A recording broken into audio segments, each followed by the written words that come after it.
The next thing I kind of wanted to move into, I think for me and Mitch, this is we talk about this a lot, kind of off pod, like if Carlsberg did weekends. I don't know, Mitch, you can attest to this too. I feel like the past 2 weeks have been if Carlsberg did weekends. For me and you as Liverpool fans. It's certainly been a very consistent 2 weeks. It's felt very, very, very, very, very good. However, after we tuck into some of the games and analysis over the last week, um, it's far from done and dusted. We'll just Correct. leave it at that. The vibes are up, the confidence is up, the fans are on another level. It's been phenomenal, but uh, I'm not sold yet. I'm not sold yet. I'm still kind of anxiously keeping an eye on everything. A lot of work left to do, to be fair, and there's a lot of work for Man City as well, and we'll dive into both of those teams now. We'll hit on last weekend's fixtures first.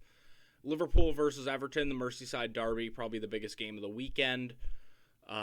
Mitch, let's hear your take on that one first. 90-minute shithouse performance from Everton. They really went out and said, we're going to do everything we can to just not lose.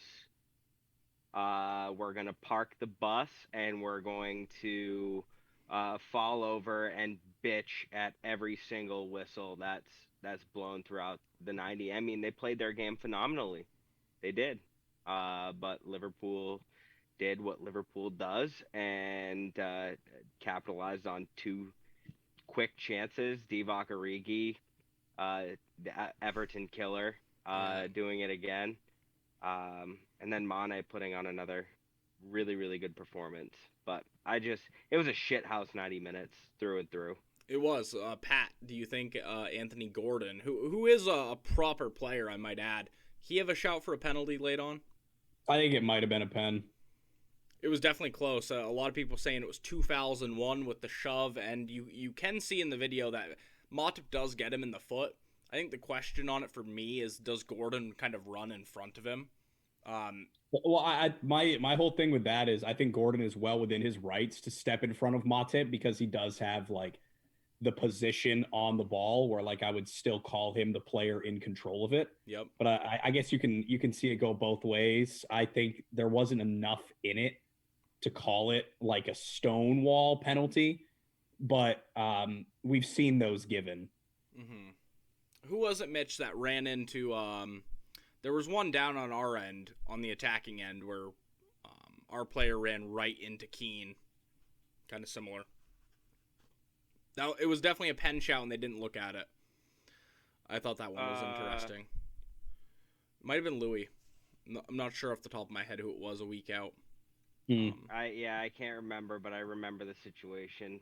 Yeah, they Either, were like either running way, across the Yeah. face of goal and just ran into Yeah. traffic. Either way, like Mitch said, it was a shithouse 90 minutes. Everton really got the better of Liverpool, and we were kind of falling into their hands a little bit in terms of the way they play. In terms of like the players coming together and stuff, they were getting under our skin a little bit, and fairly so. Richarlison is an absolute dickhead to play against. Um, Talented player and whatnot, but absolutely awful to be on the other side of the ball against him. The one before halftime where he goes down, it's like the boy that cried wolf. He goes down so many times and it's a non-issue, and then when he's actually hurt and actually gets clipped and is like, well, what's going on? No one's stopping the ball. No one's putting the ball out of play for me. It's like, do you wonder yeah, why, dude? yeah. I don't know. My only 2 cents on that game as a whole is kind of like what Mitch said. Like you're like forced to respect the shit house. Like Yeah, they went out here and they did the thing. Um, I never for a minute expected them to get anything from that game. So drawing at halftime was funny enough, but I've seen Liverpool games like that before. I've seen this fucking episode. Liverpool are still going to win this game, and they did. yeah. So I They was not banking on Everton doing me any favors. You gotta they respect the did get shit something. house. Go They ahead, did Mitch. get something out of it. They set the record for giving up the most possession in a 90-minute game in Premier League history. So That is true. And good for Allison, them. Allison got the shit house at the end too, but just doing what Pickford was doing the entire first half and falling on the ball right in front of the Liverpool fans. That is one thing I wanted to bring up. How the hell did Pickford not get a talking to? Dude, he smiled and then winked. It's like, oh, he that was funny. Me. That was fucking, dude. That to. sent me. Like, I counted. I think two or three in a row were 17 plus seconds with the ball before kicking it with the ball in play. Yeah, he's just crazy. And England fans are proud to call him their keeper. I thought the wink was fucking hysterical for what. Albeit he did make a couple of solid saves. I mean, he kept them in it for what it was worth. But he might have kept Origi's out if he didn't have little arms, but Pat, why don't you go ahead and take us through the Man City Watford game? I mean, I don't think this game, we kind of expected it from the get-go. For sure. City opening the scoring up pretty early on in the game, and then getting another one.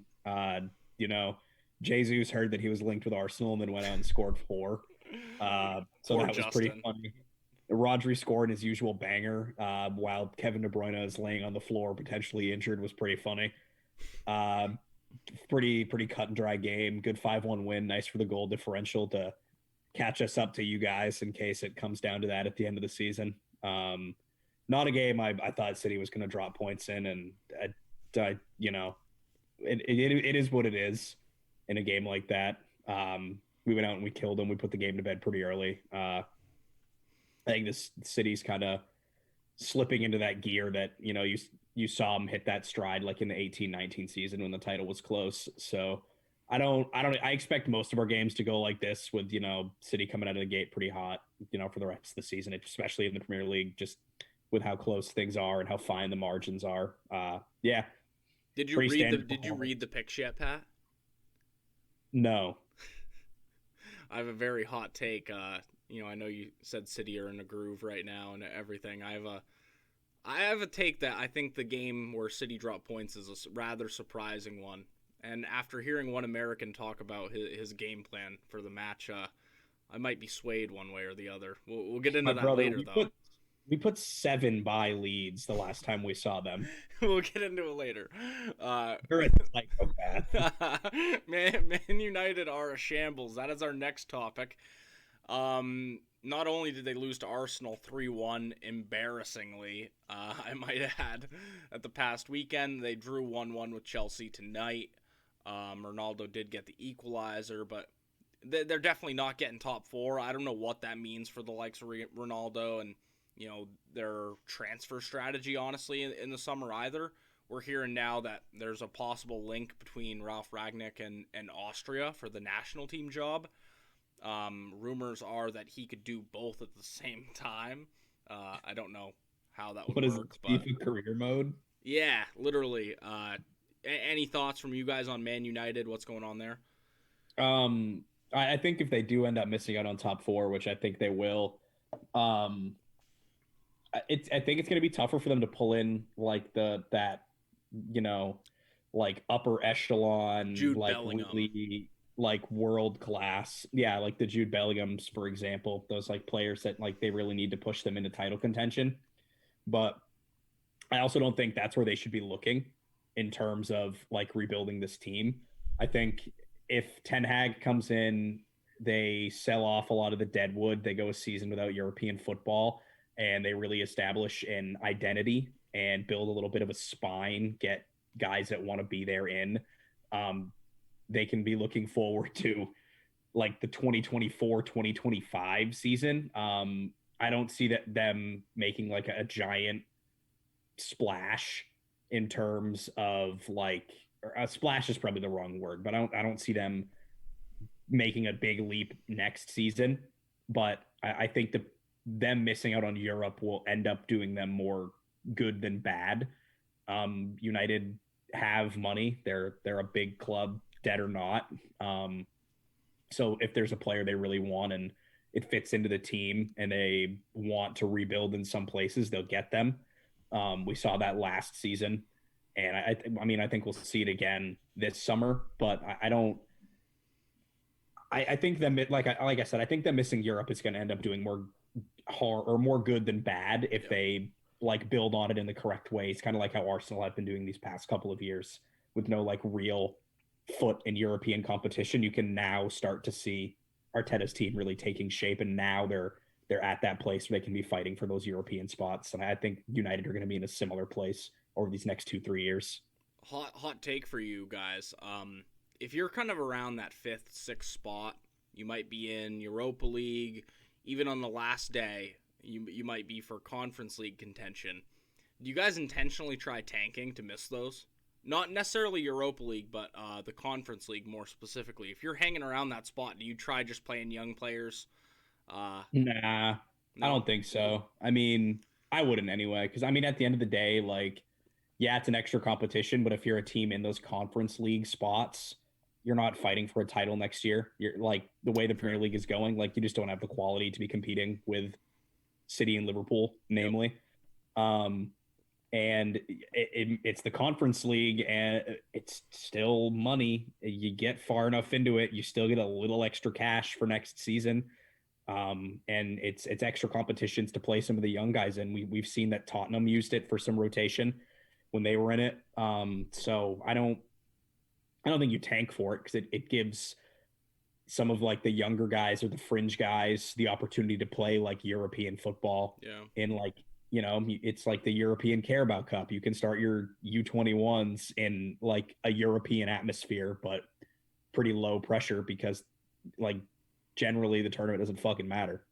That's fair. Yeah, it's like you'd see guys like that Hannibal kid come in and start and just get those minutes and shape the side moving forward over the next couple of years, so you're back in that position to fight.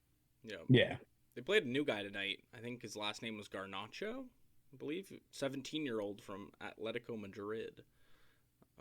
Another name to look out for, I guess. Fuck Atleti. They're a bunch of rats. Thanks for Aguero, though. The only other team to talk about here really is Tottenham.